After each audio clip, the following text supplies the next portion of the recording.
morning. Looks like some of the streams aren't working this morning, so I hope those of you that can see me and hear me clearly. All right, so today is the 30th day of March. Wow, this year is going by fast already. January, February, March. That's the first quarter. The first quarter of the month, first quarter of the year is already gone.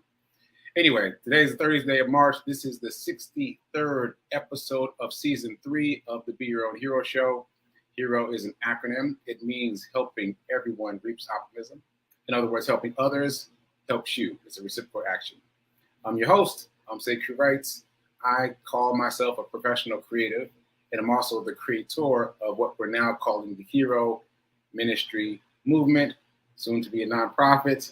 And that's my effort to uplift and inspire people in general, but specifically the unhoused community. Join me here Monday through Friday, 9:45 a.m. Eastern Time, 8:45 a.m. Central, 7:45 a.m. Mountain, where I'll be talking about my journey of becoming my own hero in general, and specifically now, becoming my own financial hero. If the show feeds you in any way, please like, please comment, and definitely please share.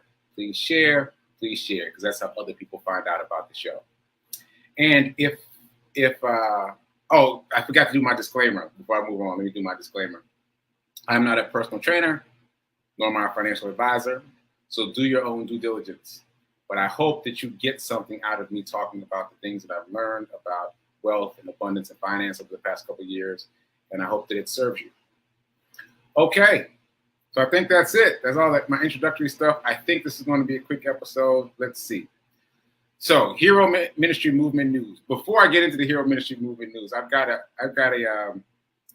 treat for those of you who've been with me for a long time, who've been watching the show for a long time. What does that say? That says the Hulk. See that? The Hulk. So for those of you who've been watching the show for a long time, you know what this is a reference to. It's the inside joke about the Smoothie King episode. Don't even get me started on the Smoothie King episode. If you haven't seen it, you don't know what we're talking about. Don't worry about it. But for those of you that know, you know what? Quick sidebar. It's become such a thing in the family that when I'm around my dad and we're around other people, he'll just suddenly announce, I think it's time. And we'll all be like, time for what? And he'll say, time for the Smoothie King story. I'm like, man. But then I tell it because it still annoys me. It still annoys me. I'm still working with myself on that one. Anyway, that this is in homage to the Smoothie King story. I couldn't help but get this. This is my post-recovery run container. So that's my segue into my run. So today is day 303 of my run streak. I've been literally running every day, at least a mile a day for now 303 days in a row. I'm going to play my run report today because I have some other things I want to say about it. But again, today was day 303, and I'm past 300, which was the really big milestone for me. So bear with me, and I'm going to play this, and then we'll talk about it. Run streak day 303. Been running every day, at least a mile a day for now, 303 days in a row. Over the 300 mark. It is super hot today. So just a reminder, I don't check the weather before I start running because I found in the early days that would start psyching me out. I start thinking, oh, it's hot. Oh, it's cold. And I start making adjustments inside the house that would delay me coming outside the house to run. So I don't do that anymore. So the weather is always a surprise to me.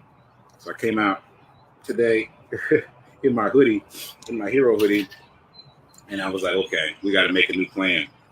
And I appreciate the fact that I can adjust on the fly because I remember when I first started running, I could not adjust on the fly. I just had to stay locked into whatever it was I said I was going to do without any deviations because those deviations would invite me to stop. So now I can be flexible. So because I started running and it was hot, I decided on the fly to run over to TSU and leave my hoodie on the bleachers and run around the track. So easy peasy, right? Much better solution. And then ultimately I picked up my hoodie and ran back. I didn't put it back on. So it's being flexible. The ability to be flexible comes with practice. I'm finding like the more I do it, the more comfortable I get with it. the more I can make decisions on the fly. So that's my run story for today. Again, this is day 303. I'm pushing on down to 365. I will have been doing this for a year. This run has included 3 charity runs. I've run over 700 miles. I've run a total of 3 or 4 days inside. All the rest of the days have been outside, no matter what the weather is, no matter what the climate is, no matter what city I've been in. I've run in 11 cities so far. Yeah, it's been quite the adventure.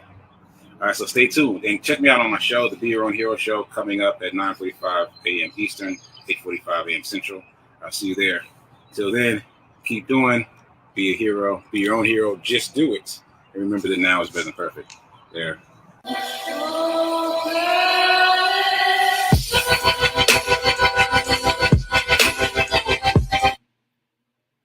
Okay, so that's today's run story. Shout out to Tim. Appreciate you popping in with the coffee and the water. So that's today's run story. And the reason I wanted to show it is because both Rev Mel and I have been talking about how we're in conversation with the universe all the time, but we may not recognize that we're in conversation with the universe. It takes awareness to become cognizant of the fact that you're in conversation with the universe, right? So I have been working diligently on becoming more aware of the conversation that the universe is having with me. But today was pretty obvious.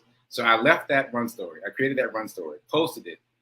And as I was posting it, because I recorded it first, but then I've got to post it. So as I'm posting that recording, I got what I like to call ambushed by a video on TikTok. And when I say that, if you're just joining me, I call it that because what I've done on TikTok and most of my social media platforms, except for Facebook, is I have strategically followed only thought leaders, only people who have really impactful things to say. And so whenever I pop in to social media, I get something. Especially on TikTok because of the way TikTok moves. It's kind of ambushy, like it jumps out at you. Anyway, the point is, when I went to upload this video to TikTok, and I always upload my run reports to TikTok first, I got ambushed by this speech by Robert Greene. I don't know if you know who Robert Greene is, but Robert Greene is an author. He is the author of the 48 Laws of Power, which is a very popular book, huge bestseller. He's also author of the 50th Law of Power, which he co-wrote with 50 Cent. Yes, 50 Cent the rapper. And what great synergy, right? Like 50 Cent was a fan of Robert Greene and had read the 48 Laws of Power. And so later when the two of them connected, like it just made sense to write the 50th Law of Power. So that was pretty cool. Anyway, in today's talk, Robert Greene was talking about how, I'm going to get this right, freedom comes from mastery. Freedom comes from mastery. And he was talking about the fact that once you know something well enough, once it's really in your bones, once you are an expert at it, then you can improvise. And not just you can improvise, you automatically begin to improvise because you're not thinking about how to do it anymore. Once you have how to do it locked down, your mind automatically starts reaching out and making new connections. And he was talking about this chess prodigy who got so good at chess so early that he made moves that other people couldn't understand. Which, if you've ever played chess, is even hard to conceptualize. Because I play chess a little bit. I can't imagine a move that doesn't make sense, like within the confines of chess. But whatever, that's what Robert Greene said. That this prodigy is so good at understanding and ingesting all the different moves in chess that he could see 20 moves ahead. What? 20 moves ahead? Like that's the whole game. The whole game is 20 moves. So he could see the whole game unfold and could make adjustments and improvise, and it would completely confound his opponents. So I bring that full circle because in my run report, I talked about being able to improvise as I run. And I also talked about how in the beginning, I had to stay very rigid and diligent, just trying to get through it. And now I've reached the point where I'm comfortable riffing. Like, yeah, all right, it's hot. I'm gonna just run on over to Fisk. I know there's bleachers there. I could put my hoodie down. It'll be safe. And I talked about this before in terms of porta potties. You know, I'll just go over here. Or need to use the restroom while I'm running. You know, the ability to just improvise on the fly has been very good to me. But I'm so grateful to be in conversation with the universe and have the universe automatically provide me with the language that freedom comes from mastery. What a great concept. So if there's something that you want some freedom in, master it. Just get the brass tacks down. If you get the brass tacks down, your mind will automatically start riffing. So that's what I got to say. That's kind of my morning zen, right? Being in conversation with the universe and getting that lesson immediately. Okay, so let's get into this envelope challenge. Shout out to you, Margaretta. I see you in the chat. I think you sent me a DM too. I'll check that out. And Nan too. I think you sent me a DM, so I'll check those out. Anyway, envelope challenge. Let's do this. Envelope challenge. I got my dice, got my die ready, and today's number 6. That's the biggest number we do. $6. You want to transfer $6 from your checking account into your shiny new savings investment account. Let's call it that. It's a savings account, but you're saving to invest, specifically to invest.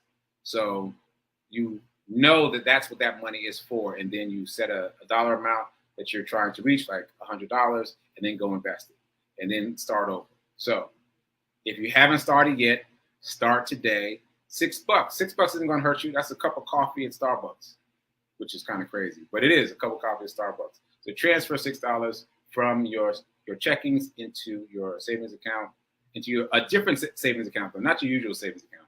Like make a separate savings account that's specifically for investing. All right, $6 today. Okay, so morning zen. I'm going to do another morning zen. I liked that example that I gave you a few minutes ago about being in conversation with the universe, because that's the kind of thing that I might have missed before or just called it a coincidence. But I understand that the universe is in communication with me and with you. So just tune into how the universe is communicating with you. Tune into what it's trying to tell you through these mundane things. It's not going to just talk. You know, it's communicating with you through what's happening around you. Anyway, so morning zen comes to us from 7-Day Mental Diet. I've read the 7-Day Mental Diet several times, but I circled back to it again last night and this morning. And it's very powerful. It was written by Emmett Fox, and it's very similar to the 30-Day Mental Diet. But the underlying theme is control your thoughts. Control your thoughts. And the underlying theme for both books is this will be the most challenging thing you do, and also the most worthwhile. Control your thoughts. Practice controlling your thoughts. I'm telling you, it requires willpower. If you're thinking, oh, no, it ain't easy. It requires willpower. It does. So anyway, I was reading the 7-Day Mental Diet this morning, and I want to read this passage. If you change your mind, your conditions must change too. Your body must change. Your daily work or other activities must change. Your home must change. The feeling tone of your entire life must change. For whether you are habitually happy and cheerful or low-spirited and fearful depends entirely on the quality of the mental food which you give yourself. It depends entirely on the mental food that you feed yourself. Okay. There's so much in that passage. But one thing that I really like this time, because I said I read this a few times before, one thing that really stands out to me this time is he only gives you 2 choices. Emmett Fox is giving you 2 choices for how you feel. That's remarkable, because we have all these gradations of how we're feeling, thinking, feeling, vibing, etc. Right? He's giving you 2 options. You got 2 options. Are you happy and cheerful, or are you low-spirited and fearful? Let's make that even shorter. Are you cheerful or are you fearful? Are you cheerful or are you fearful? Now, if you break it down to just those two choices, that really eliminates all the nonsense about your feeling tone, right? All the folderol gets shunted away, because if you're choosing fearful versus cheerful, then you have to make each of those buckets bigger, the cheerful bucket bigger and the fearful bucket bigger, to choose one or the other, right? Can you choose to be cheerful all day, every day, no matter what's going on? Ooh, right? Choose to be cheerful despite the circumstances. All right. I'm going to stick with 7-day mental diet for a minute.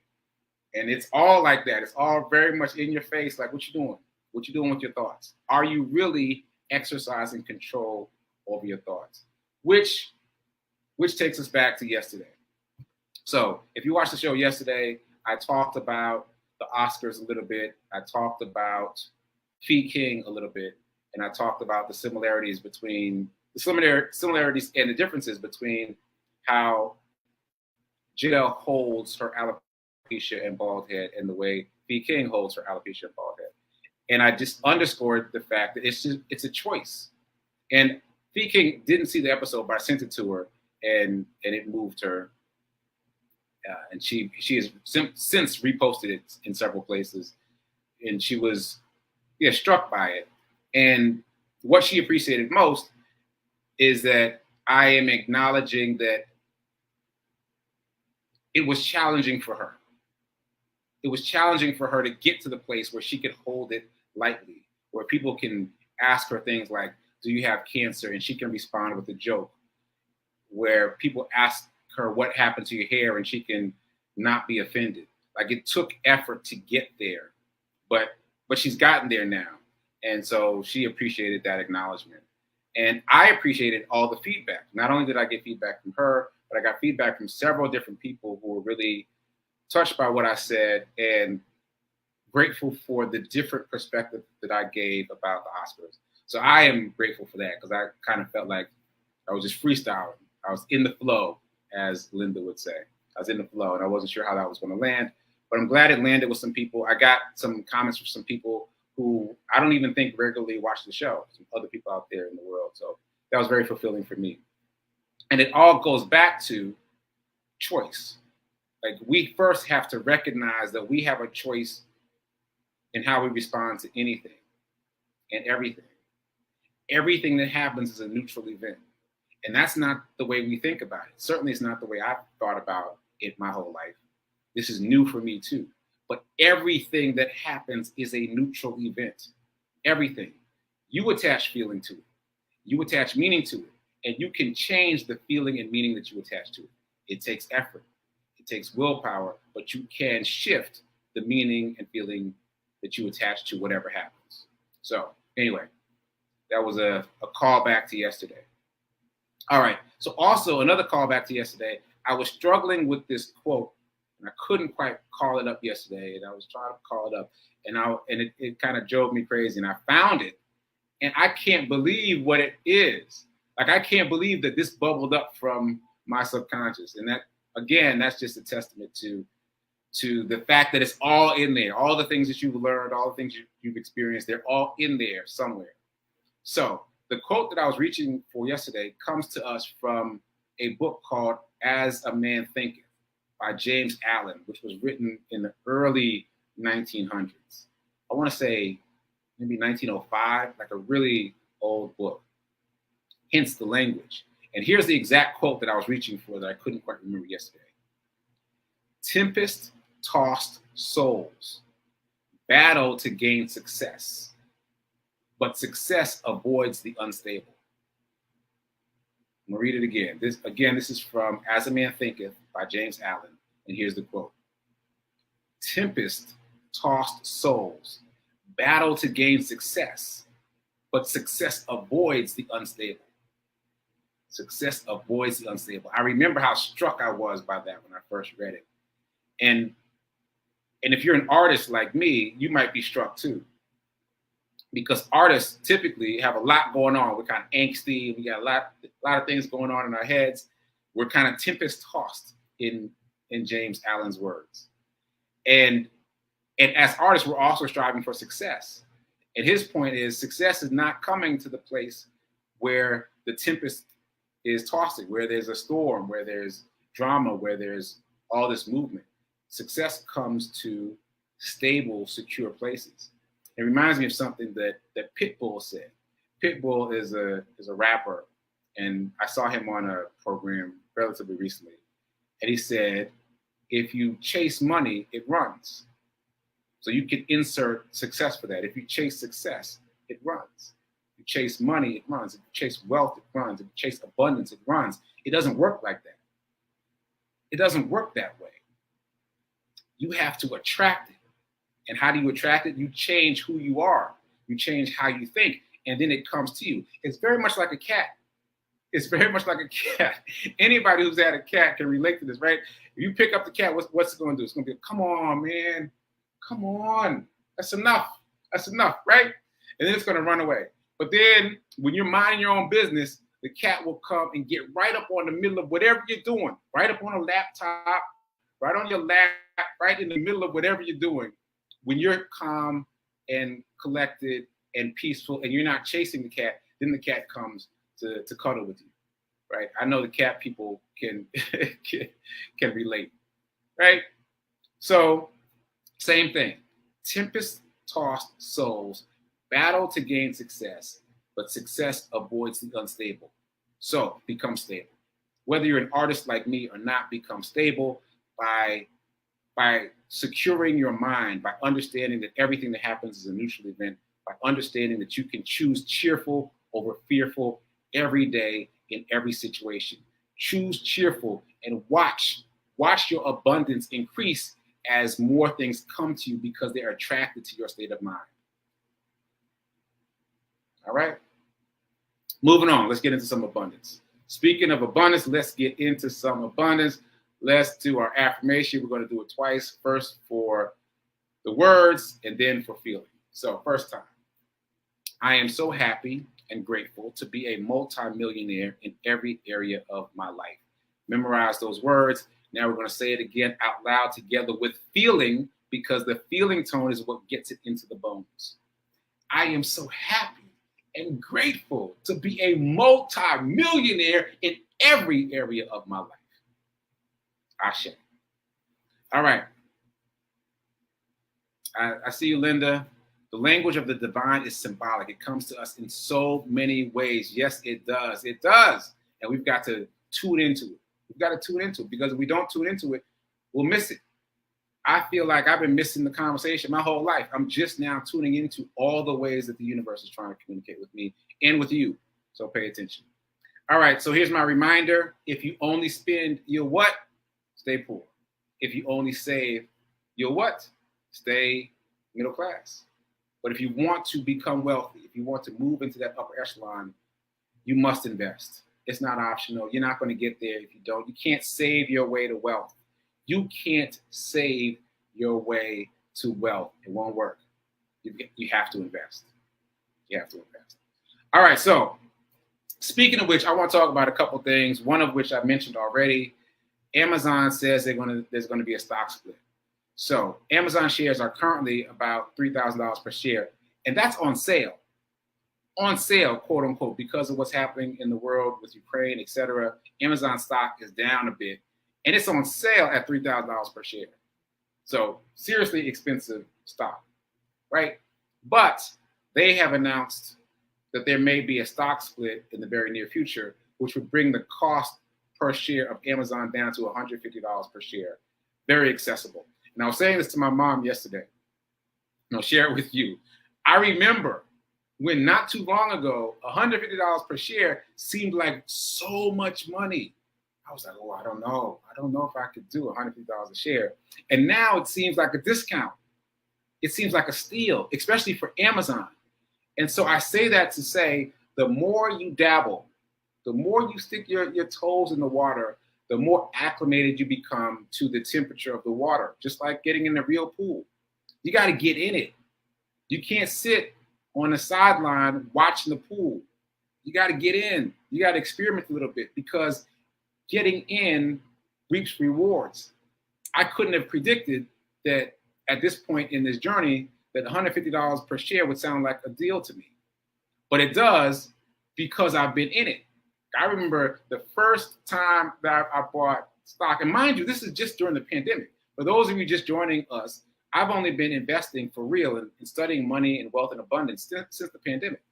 So the first time I put some money in the stock market, I put in $1 and I was terrified. I thought I was going to wake up the next day and that $1 would be gone. $1. So not even a full share of anything. It took me a while until I got to the point where I was like, okay, I think I'm ready to buy a full share of something, right? And I got a full share of AT&T. AT&T shares are like 27 bucks. I mean, that's nothing money. And it pays an excellent dividend, but that's a story for another time.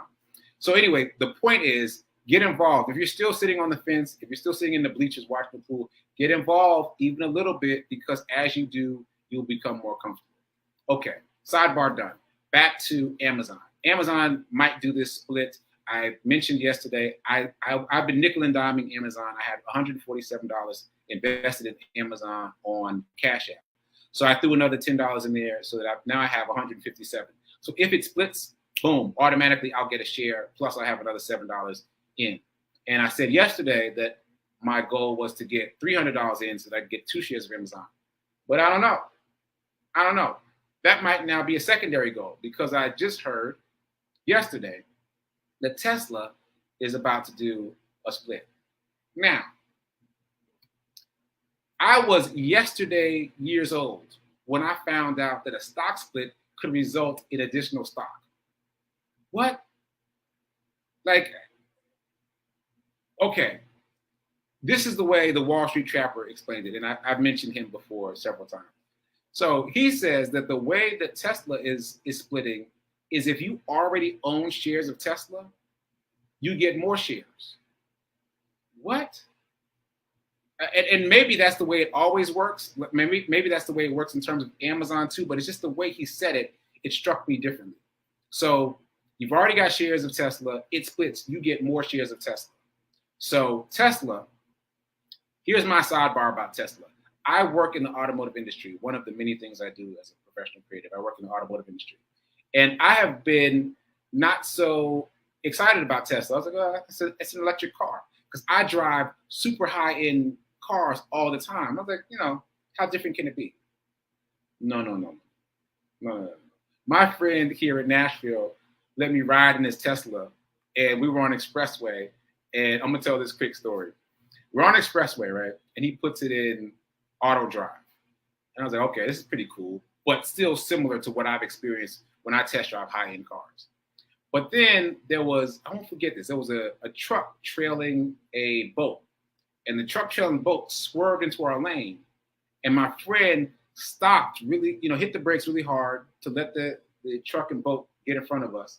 And then put his turn signal on and moved over 2 lanes to stay far away from that driver. When all that was over, I was like, hey man, that was some nice driving. He said, what are you talking about? I was like, oh, the evasive driving, that was really good. He said, I didn't do that. The car did that. What? He was like, yeah, it's a Tesla. What it does is it learns your driving style for a while, and then it programs itself to drive the same way that you drive once you put on the autopilot. That's when I knew I needed some stock in Tesla. People keep talking about it's overvalued. No, it's not, because there's a visionary running that company. And if there's a visionary running a company, it can't be overvalued. Can't be. He's a visionary. So anyway, I say all that to say I'm over time now. My bad. Sorry, prayer time. So let me just finish my thought. So I'm saying all that to say that I have been nickel and diming Tesla too. As I've been nickel and diming Amazon, I've been nickel and diming Tesla. And now I'm going to get a little more serious about Tesla to see if I can get a full share, because it's relatively expensive, but it's not as expensive as Amazon, right? And so if I can get a full share or close to a full share and the stock splits and I get multiple shares of Tesla, man, because Elon is doing some amazing things. He's going to Mars. He's about to launch a cell phone and a competitor to Facebook, I heard, his own social media network. And visionaries, they're on another level. They're on a different frequency. So I believe in him. If he ever leaves Tesla, then maybe I won't be interested in buying that stock anymore. But as long as he's there, I'm very interested. And I would suggest you do your research to decide if you're interested too. Okay, I've eaten into prayer time. My bad. Let me close out. Check me out. Check out Sit with Rev Melissa at 10:30, and check me out here again tomorrow for the Be Your Own Hero show. Till then, keep doing. Be a hero. Be your own financial hero. And remember that now is better than perfect in terms of investing. Go invest now. I'll see you later.